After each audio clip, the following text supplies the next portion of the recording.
everyone, and welcome to our last lesson of Unit 4. This is talking about the ambiguous case when we are using the law of signs, and this is starting on page 337 in your books. The ambiguous case happens when we are given side-side angle situations. So when we're giving an angle on the side across from it and then another side, that would normally allow us to solve for the missing angle using law of signs. But the problem is we may have more than one triangle possible. We might have two. Sometimes we might not even have a triangle possible at all. So we're going to investigate when this situation happens. Okay.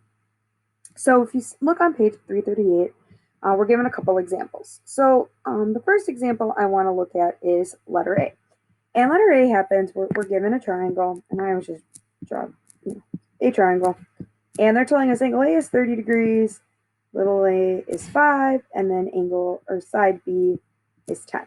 So what this would allow us to solve for here is angle B, since we have the side across from it. So we could say, okay, 10 over sine of angle B equals 5 over the sine of 30 degrees, right?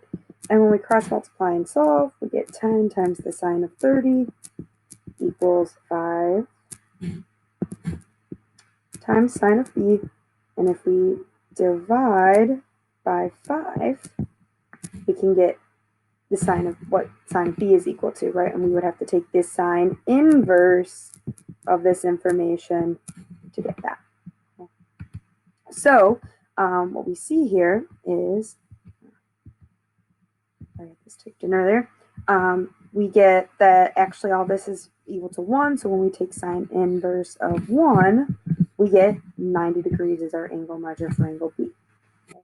Well, if there is going to be a second triangle possible, what's going to happen is basically our given information is going to stay exactly the same. Right? A is still going to be 30, little A is 5, B is 10. So the other possibility for this example would be 180 minus what we got angle B to be the first time.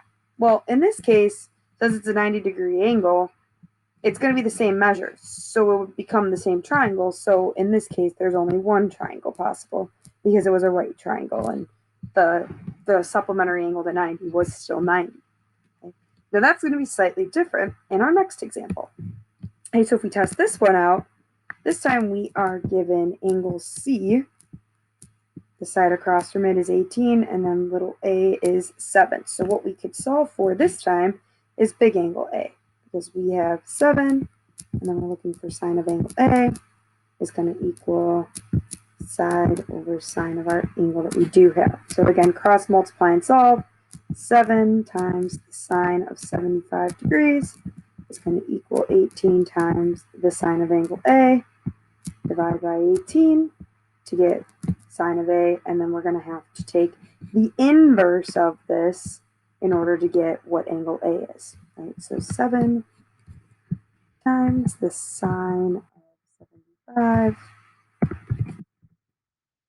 divided by 18. And if we sine inverse this answer, we get 22.1 degrees, right? So just say, so angle A equals 22.1. So again, if there is a second triangle possible, the given information again isn't going to change. This is still going to be 75, 7, and 18, but the other possibility for angle A is 180 minus what we got the first time, that 22.1. Now what we're going to notice this time is that this angle being 157.9 degrees, that would be too big, because 157.9, if that's how big this angle is, plus already the 75-degree angle, there's only 180 degrees in a triangle. So we're already way over our 180-degree limit for our triangle. So this second triangle would not be possible. So we're only going to have one triangle possible on this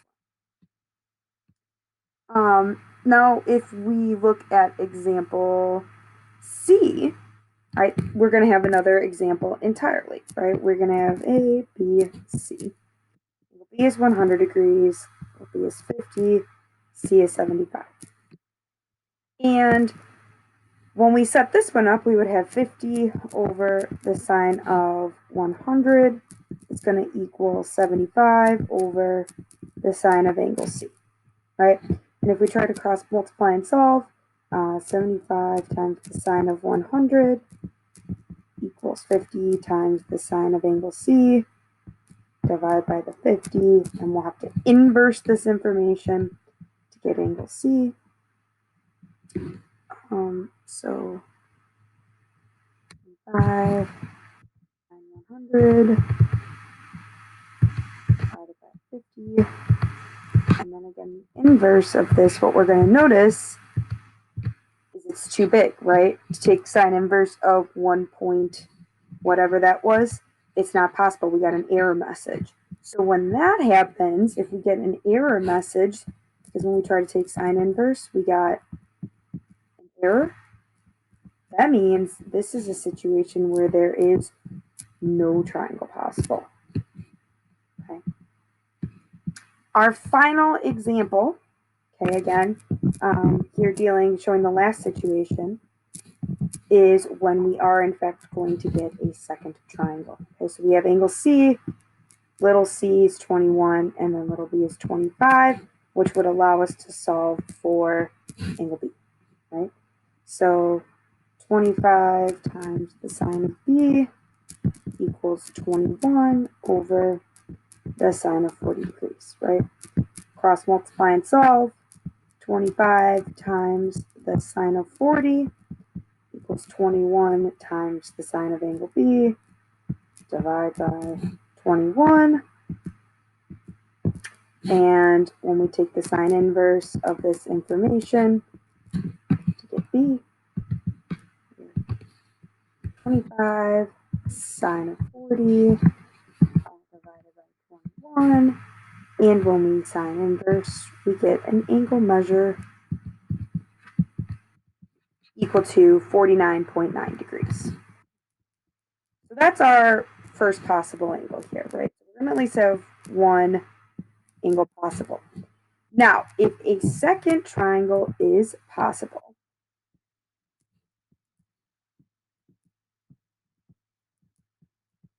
it's going to be the supplement of the 49 degree angle, right? The 49.9 degree angle.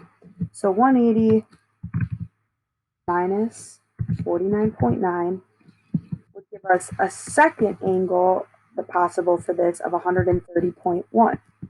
Well, 130.1 is a small enough angle measure that a third angle could exist, because when we add 130.1 plus our given angle of 40, this is still small enough that there's enough of an angle A possible, right? This is less than 180 degrees. We could have angle A then would be able to exist because it could be 170. I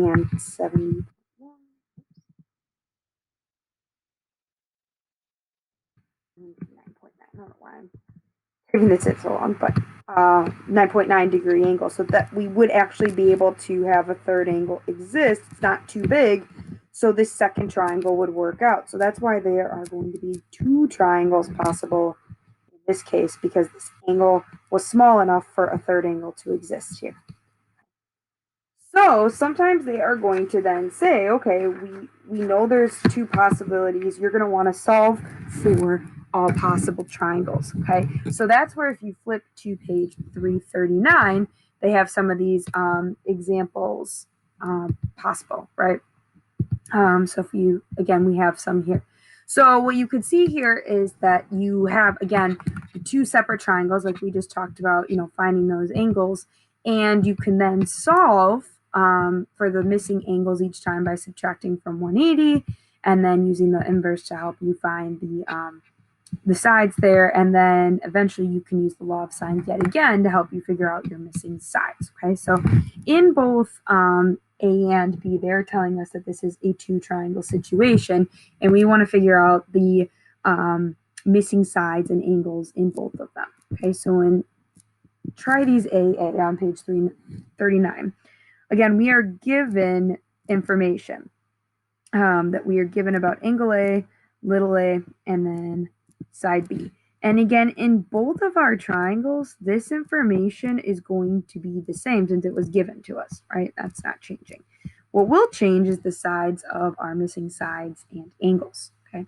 So again, using the law of sines for triangle 1, we can find, okay, we have 35 over the sine of 55 equals 40 over the sine of angle B, right?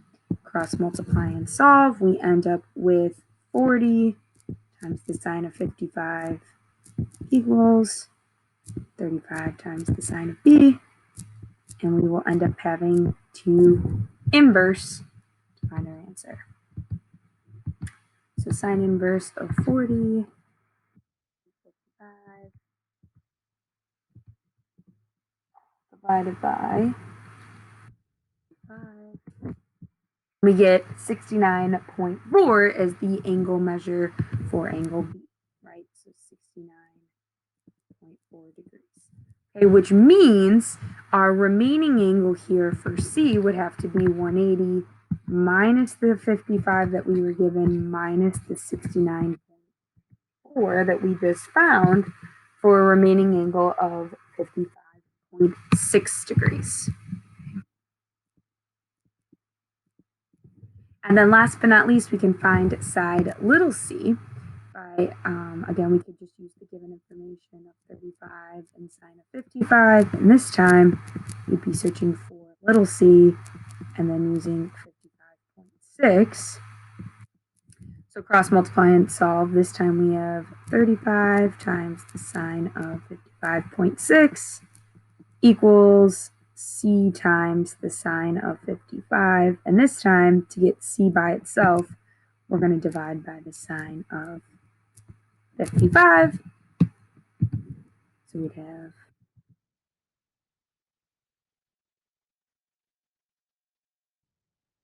the total value of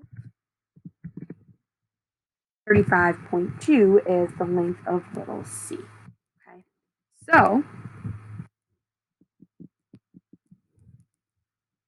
35.3.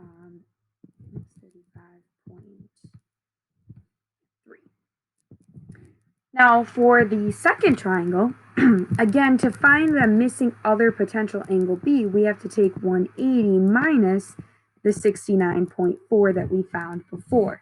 So angle B this time, if we look for that supplement, our potential next angle is going to be 110.6. And then what that next means, since this is again 110.6 degrees and then the 55 degrees, we're going to have enough room left over for that next last missing angle of 14.4.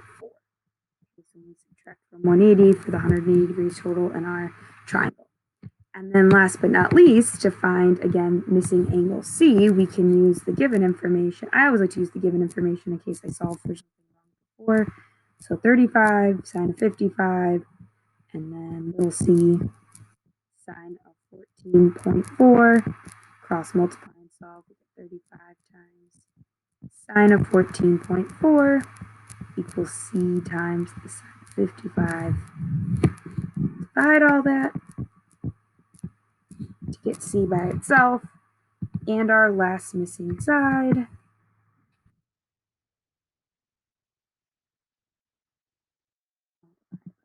Sine of 55. 1.6 is our missing side for the possible missing side C. So when they say to solve both triangles or solve for all of your possible triangles, you would want to solve for all of your missing sides and all of your missing angles for all of the possible triangles. In this case, we had officially 2 triangles possible. Sometimes you'll just solve for one triangle if there's only one triangle possible. Sometimes you'll just have an error message and there's no triangles possible. Okay? Congrats on finishing up this lesson and the rest of Unit 4. Talk more and practice more in class.